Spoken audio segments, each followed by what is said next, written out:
नमस्कार। आकाशवाणी से प्रस्तुत है समाचार प्रभात।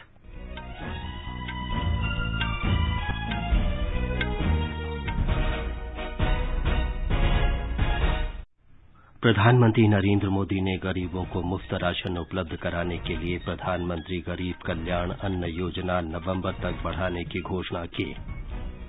कोरोना नियंत्रण क्षेत्रों से बाहर अन्य गतिविधियां शुरू करने के नए दिशा निर्देश आज से लागू।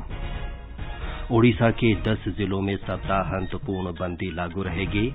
स्कूल, कॉलेज और अन्य शैक्षणिक संस्थान 31 अगस्त तक बंद रहेंगे। भारतीय रेल ने मुंबई में आज से लोकल ट्रेनों की संख्या 200 से बढ़ाकर 350 की। सूक्ष्म, लघु और मध्यम उद्यमों के लिए नए पंजीकरण की प्रक्रिया आज से शुरू। और राष्ट्रीय चिकित्सक दिवस आज, इसका विषय है कोविड महामारी की मृत्यु दर कम करना।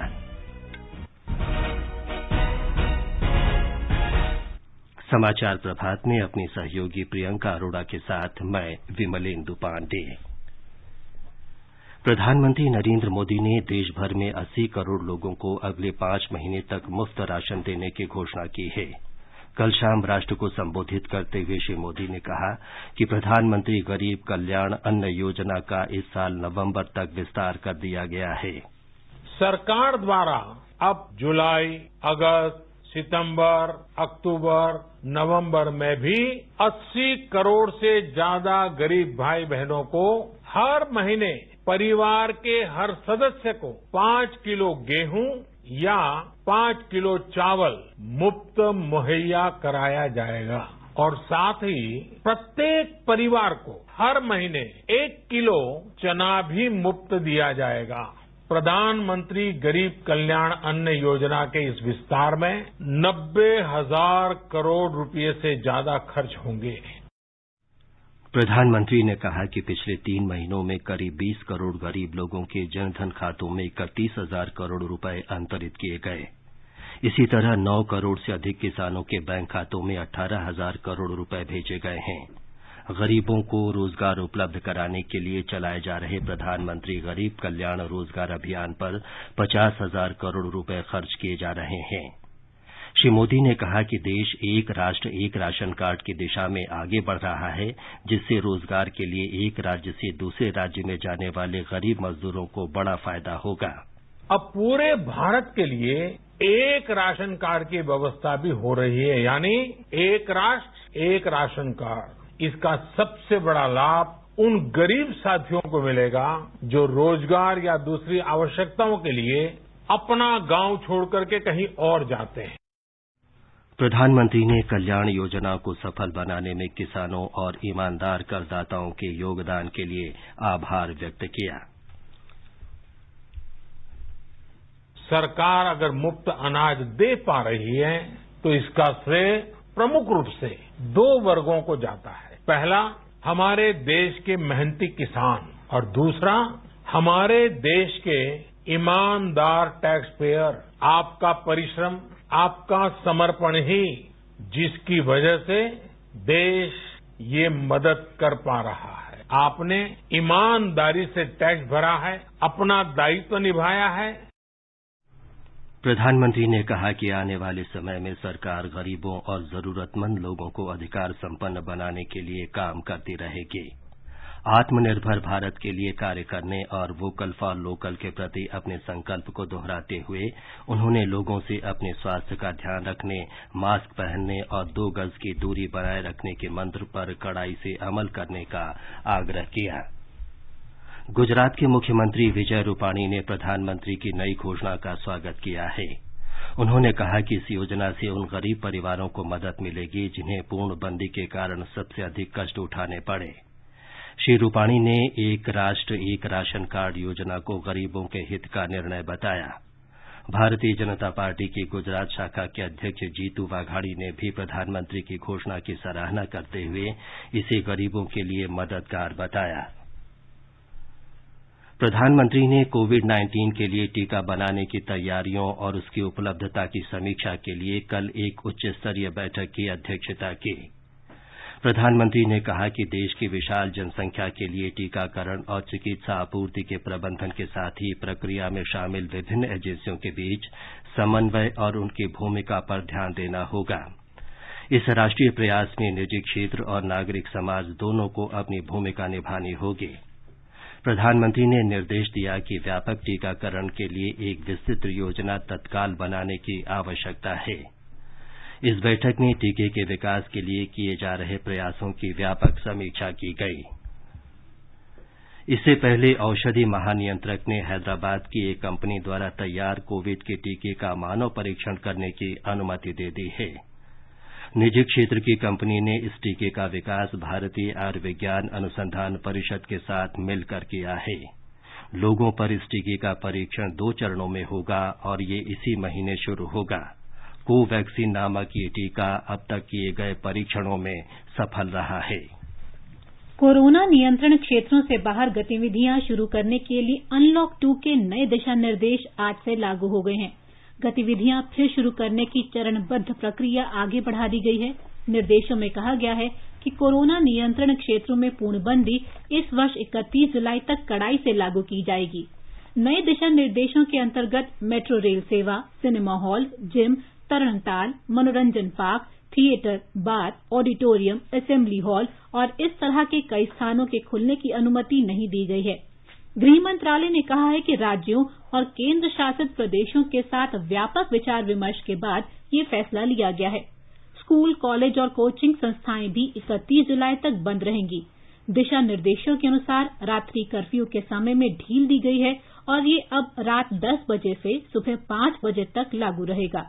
दिशा निर्देश के अनुसार सामाजिक, राजनीतिक, मनोरंजन, खेलकूद, शैक्षिक, सांस्कृतिक तथा धार्मिक तथा अधिक भीड़भाड़ वाले अन्य आयोजनों की अनुमति नहीं होगी। संक्रमण क्षेत्र के बाहर के क्षेत्रों में सभी कार्य किए जा सकेंगे। विद्यालयों, महाविद्यालयों और कोचिंग संस्थानों को जुलाई महीने में भी बंद रखने का निर्णय लिया गया है। घरेलू विमान सेवा और यात्री रेलगाड़ियों की सीमित संचालन की अनुमति पहले से है, जिसे धीरे धीरे बढ़ाया जाएगा। वंदे भारत मिशन के अंतर्गत सीमित अंतर्राष्ट्रीय विमान सेवा उपलब्ध होगी। संक्रमित क्षेत्र की निगरानी का काम राज्य सरकार का होगा। केंद्रीय स्वास्थ्य मंत्रालय इस बात पर नजर रखेगा कि ऐसे क्षेत्रों में दिशा निर्देशों का पूरी तरह पालन हो रहा है या नहीं। इसके अलावा कोविड-19 के प्रबंधन के संबंध में जारी किए गए दिशा निर्देश का अनुपालन जारी रहेगा ताकि सामाजिक दूरी सुनिश्चित हो सके। अनुपम मिश्र, आकाशवाणी समाचार, दिल्ली। उत्तराखंड सरकार ने आज से 4 धाम यात्रा फिर शुरू करने का फैसला किया है।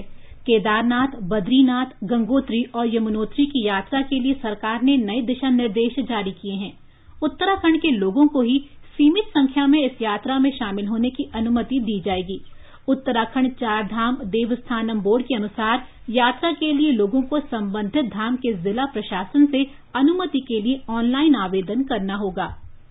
हरियाणा के फरीदाबाद और गुरुग्राम जिलों में आज से शॉपिंग मॉल खुल रहे हैं। इन जिलों के उपायुक्तों ने इस बारे में आदेश जारी कर दिए हैं। सुबह 9 बजे से रात 8 बजे तक शॉपिंग मॉल खोलने की अनुमति दी गई है। दोनों शहरों में रात 9 बजे से सुबह 5 बजे तक कर्फ्यू लागू रहेगा। मॉल में सिनेमा हॉल और गेमिंग एरिया बंद रहेंगे।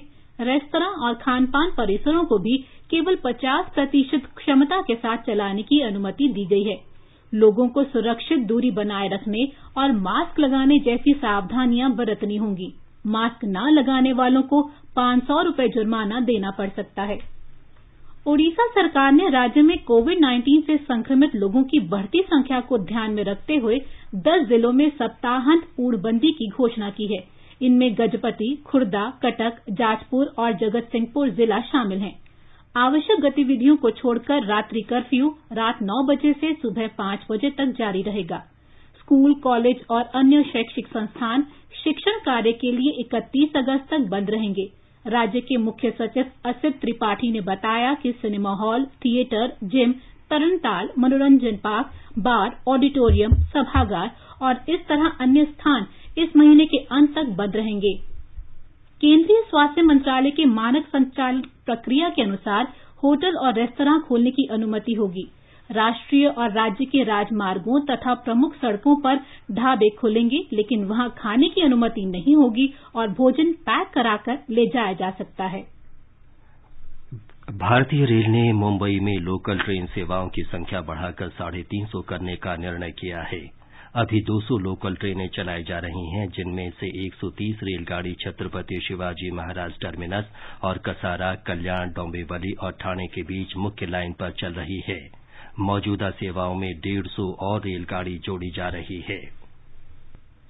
उपनगरीय लोकल ट्रेनों द्वारा यात्रा करने के लिए आवश्यक सेवाओं के कुछ और कर्मचारियों को अनुमति देने के राज्य सरकार के अनुरोध को ध्यान में रखते हुए रेलवे ने आज से 150 और ट्रेनें चलाने का फैसला किया है। ये ट्रेनें केवल प्रमुख स्टेशनों पर रुकेंगी और चुनिंदा कर्मचारियों को इन उपनगरीय सेवाओं द्वारा यात्रा करने की अनुमति होगी। गृह मंत्रालय द्वारा तय श्रेणियों के अनुसार रक्षा कर्मियों के साथ केंद्र सरकारी कर्मचारी, आयकर, जीएसटी और सीमा शुल्क तथा डाक विभाग के कर्मचारियों के साथ राष्ट्रीयकृत बैंकों, मुंबई पोर्ट ट्रस्ट, न्यायपालिका और राजभवन के कर्मचारियों को इन ट्रेनों में यात्रा करने की अनुमति होगी। उपनगरीय रेलगाड़ी में लगभग 1200 लोग बैठकर यात्रा कर सकते हैं, लेकिन यात्रा के दौरान सोशल डिस्टेंसिंग सुनिश्चित करने के लिए हर गाड़ी में केवल 700 लोग ही यात्रा कर सकेंगे। माधुरी पांगे, आकाशवाणी समाचार, मुंबई।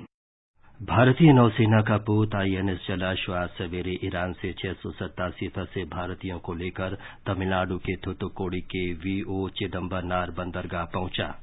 पोत आईएनएस जलाश्व की ये यात्रा समुद्र सेतु अभियान के मानवीय मिशन के अंतर्गत संचालित हुई है। सूक्ष्म, लघु और मध्यम उद्यमों के लिए नए पंजीकरण की प्रक्रिया आज उद्यम नाम से शुरू हो रही है।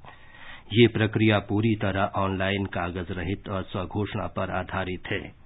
पंजीकरण के लिए कोई दस्तावेज या प्रमाण पत्र अपलोड करने की आवश्यकता नहीं है। पंजीकरण के लिए आधार नंबर आवश्यक होगा। उद्यम पंजीकरण के लिए नया पोर्टल www.udyamregistration.gov.in है। मंत्रालय ने कहा है कि पंजीकरण प्रक्रिया पूरी होने के बाद उद्यम पंजीकरण प्रमाण पत्र जारी किया जाएगा। पंजीकरण का नवीनीकरण कराने की कोई आवश्यकता नहीं होगी। पंजीकरण की ये प्रक्रिया निःशुल्क है। मंत्रालय ने विश्वास व्यक्त किया है कि ये प्रक्रिया व्यापार सुगमता की दृष्टि से न केवल भारत में बल्कि अंतर्राष्ट्रीय स्तर पर एक मिसाल कायम करेगी। वित्त अधिनियम 2019 और इसके अंतर्गत बनाए गए नियमों से भारतीय स्टैंप अधिनियम 1899 में किए गए संशोधन आज से लागू हो जाएंगे। केंद्र सरकार ने कारोबारी सुविधा और प्रतिभूतियों की स्टैंप ड्यूटी में एक रूपता लाने के लिए कानूनी और संस्थागत प्रणाली बनाई है। वित्त मंत्रालय ने कहा है कि स्टैंप ड्यूटी में केंद्र और राज्य की साझेदारी की प्रणाली भी इस कानून के जरिए विकसित की गई है। ये साझेदारी स्टैंप खरीदने वाले व्यक्ति के मूल निवास पर आधारित होगी।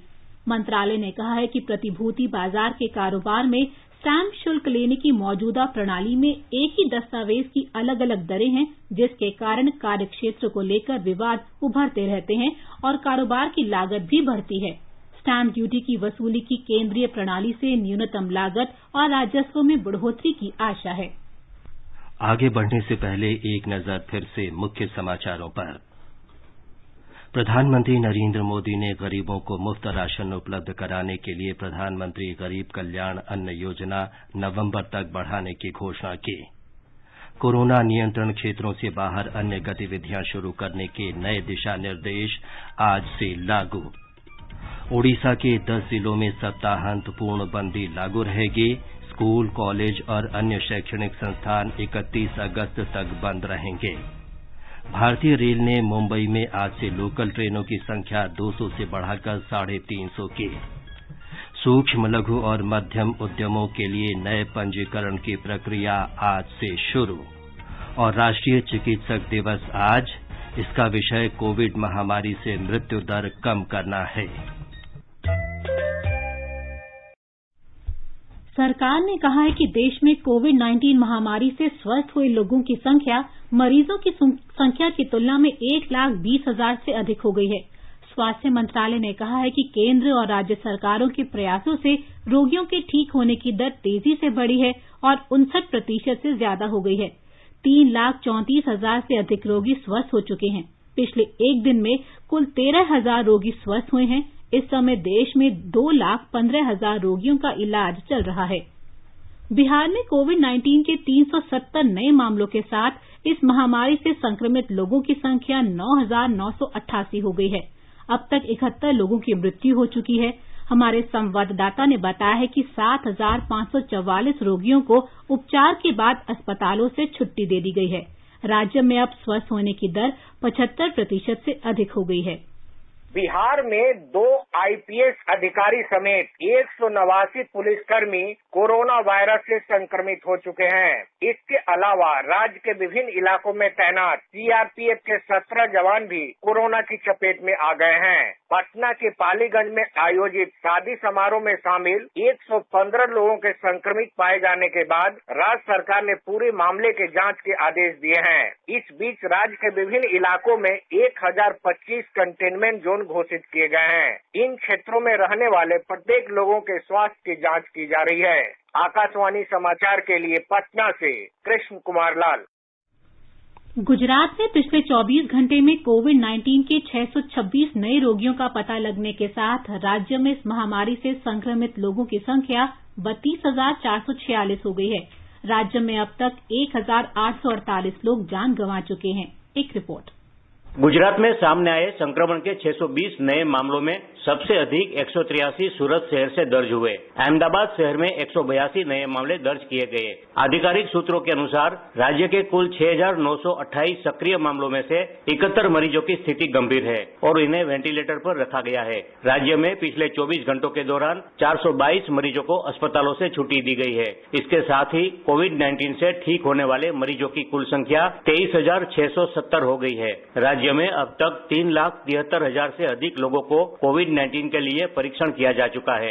इस बीच अनलॉक 2 के लिए नए दिशा निर्देश आज से लागू हो रहे हैं, जिसमें गैर कंटेनमेंट क्षेत्र में दुकानें रात को 8 बजे तक और होटल और रेस्टोरेंट रात 9 बजे तक खुले रहेंगे। योगेश पंड्या, आकाशवाणी समाचार, अहमदाबाद। तेलंगाना में कल कोरोना वायरस संक्रमण के 945 नए रोगियों की पुष्टि हुई, जिससे राज्य में संक्रमित लोगों की कुल संख्या 16,339 हो गई है। राज्य में कोविड-19 से स्वस्थ होने वाले रोगियों की संख्या में भी निरंतर वृद्धि हो रही है। कल 1,712 रोगियों को संक्रमण से पूरी तरह मुक्त होने पर अस्पतालों से छुट्टी दे दी गई। इन्हें मिलाकर अभी तक राज्य में कुल 7,994 लोग कोरोना से पूरी तरह स्वस्थ हो चुके हैं।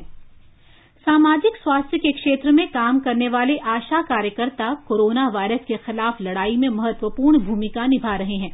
उत्तर प्रदेश में आशाकर्मी प्रवासी मजदूरों की जांच और संदिग्ध रोगियों का पता लगाने का काम कर रहे हैं। ये कार्यकर्ता इस जानलेवा वायरस से लोगों को जागरूक भी कर रहे हैं।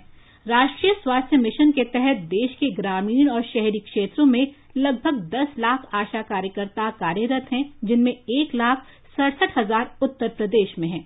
आशा का साथ हो तो कोई मुश्किल बड़ी नहीं होती, और ये बात आशा कार्यकर्ताओं के लिए उतनी ही सटीक है जो इस समय उत्तर प्रदेश में कोरोना के खिलाफ जंग के मोर्चे पर डटी हैं। जब प्रदेश में लाखों की संख्या में प्रवासी मजदूर देश के अलग अलग इलाकों से वापस लौट रहे थे, तो एक बड़ी चुनौती इनके जरिए गांव में कोरोना के संक्रमण को रोकने की थी। ऐसे समय में आशा कार्यकर्ताओं ने राज्य के कोविड प्रबंधन में सराहनीय भूमिका निभाई। प्रदेश में 1,60,000 से ज्यादा आशा कार्यकर्ताओं ने 30 लाख से अधिक प्रवासी मजदूरों के स्वास्थ्य की निगरानी 2 चरणों में की, जिनमें से 11 लाख के करीब मजदूर पहले चरण में और लगभग 19 लाख के करीब मजदूर दूसरे चरण में शामिल थे। इन मजदूरों के संपर्कों की पहचान और सामुदायिक स्तर पर निगरानी में भी आशा कार्यकर्ताओं ने मदद की। इसके चलते न केवल 7,965 लोगों के संक्रमण के लक्षणों की पहचान हुई, बल्कि उनके स्वास्थ्य पर लगातार नजर बनाए रखी गई। आशा कार्यकर्ता कोरोना के संक्रमण को रोकने के लिए जागरूकता फैलाने में भी अहम भूमिका अदा कर रही हैं। सुशील चंद्र तिवारी, आकाशवाणी समाचार, लखनऊ। आकाशवाणी से विशेषज्ञों की सलाह श्रृंखला में कोविड-19 के बारे में जाने माने चिकित्सा विशेषज्ञों की राय प्रसारित की जाती है। आकाशवाणी से बातचीत में मेदांता अस्पताल में मानसिक स्वास्थ्य विभाग में वरिष्ठ विशेषज्ञ डॉक्टर सौरभ मेहरोत्रा ने सलाह दी है कि लोगों को अन्य बातों सहित पुस्तक पढ़ने, संगीत सुनने और व्यायाम करने जैसी आदत बनानी चाहिए। Some people like to do gardening, some people like to do cooking. All of these qualify as positive addictions and have a significant benefit in reducing the stress. Then social connection is very important. Akashvani के phone in कार्यक्रम में नई दिल्ली के sir Ganga Ram अस्पताल के वरिष्ठ चिकित्सक doctor Mohsin Wali ने सही सैनिटाइजर की पहचान के तरीकों के बारे में बताया। सैनिटाइजर को हाथ पे लगाइए, हाथ पे मलिए। अगर उस सैनिटाइजर में आपको ये आभास हो कि वाष्प बन के उड़ गया और मेरा हाथ सूख गया, वो सैनिटाइजर तो है कामयाब और असली। और अगर आपके हाथ पे पानी जैसा आने लगे, वो सैनिटाइजर है पानी मिला हुआ और नकली। बहुत मोटी सी पहचान है। उसके रंग पे मत जाइए, उसके गाढ़ेपन पे मत जाइए, वो जेल है या लिक्विड है उस पे मत जाइए, कितना नीला ज्यादा है कितना कम नीला है इस पे मत जाइए, कैसी बढ़िया बोतल में इस पे मत जाइए। आप उसको छिड़किए, अगर हाथ पे वो वाष्प बनकर उड़ जाए इसका मतलब उसमें सही मात्रा में अल्कोहल है। और अगर हाथ में पानी रह जाए, पानी जैसी फीलिंग आने लगे, हाथ गीला हो जाए तो वो न। आकाशवाणी का समाचार सेवा प्रभाग आज फोन इन कार्यक्रम में कोविड-19 पर एक विशेष परिचर्चा प्रसारित करेगा। श्रोता स्टूडियो में हमारे टोल फ्री नंबर पर फोन कर सकते हैं। ये नंबर है 1800-115767। ये कार्यक्रम रात 9:30 बजे से FM गोल्ड चैनल और अतिरिक्त मीटरों पर सुना जा सकता है। आज देश भर में राष्ट्रीय चिकित्सक दिवस मनाया जा रहा है। मानवता के लिए डॉक्टरों की सेवा के प्रति आभार व्यक्त करने के लिए प्रतिवर्ष 1 जुलाई को ये दिवस मनाया जाता है। भारत में जाने माने चिकित्सक और पश्चिम बंगाल के पूर्व मुख्यमंत्री डॉक्टर बिधान चंद्र रॉय की जयंती डॉक्टर दिवस के रूप में मनाई जाती है। इस वर्ष के डॉक्टर दिवस का विषय है कोविड महामारी की मृत्यु दर कम करना। आज जब विश्व कोरोना महामारी का मुकाबला कर रहा है, वहीं डॉक्टरों का महत्व पहले से अधिक हो गया है। मरीजों की स्वास्थ्य की देखभाल करने वाले और उन्हें हर समय चिकित्सा देने वाले स्वास्थ्य कर्मियों के प्रति आभार व्यक्त करने के लिए यह दिन मनाया जाता है। पहला राष्ट्रीय डॉक्टर दिवस जुलाई 1991 में मनाया गया था। भारत में यह दिन डॉक्टर बिधान चंद्र राय की जयंती और पुण्यतिथि के अवसर पर आयोजित किया जाता है। वे भारत में जाने माने डॉक्टर और पश्चिम बंगाल के पूर्व मुख्यमंत्री थे। पश्चिम बंगाल सरकार ने आज इस अवसर पर अवकाश की घोषणा की है। अरिजीत चक्रवर्ती की रिपोर्ट के साथ समाचार कक्ष से मैं शशिभूषण त्रिपाठी। उपराष्ट्रपति एम वेंकैया नायडू ने चिकित्सक दिवस के अवसर पर जाने माने डॉक्टर और पश्चिम बंगाल के पूर्व मुख्यमंत्री डॉक्टर बिधान चंद्र राय को श्रद्धांजलि अर्पित की है। श्री नायडू ने एक ट्वीट में कहा कि डॉक्टर राय ने भारत में चिकित्सा क्षेत्र के विकास में अमूल्य योगदान दिया। उपराष्ट्रपति ने मानवता की निस्वार्थ सेवा के लिए देश भर के डॉक्टरों को शुभकामनाएं दी हैं। मध्य प्रदेश में प्रधानमंत्री नरेंद्र मोदी के आत्मनिर्भर भारत अभियान का अनुसरण करते हुए जीवन शक्ति योजना के अंतर्गत राज्य की महिला उद्यमियों ने 10 लाख से अधिक मास्क तैयार किए हैं। ये योजना लोगों को सस्ती कीमत पर मास्क उपलब्ध कराने और महिला उद्यमियों को रोजगार देने के लिए शुरू की गई है। एक रिपोर्ट।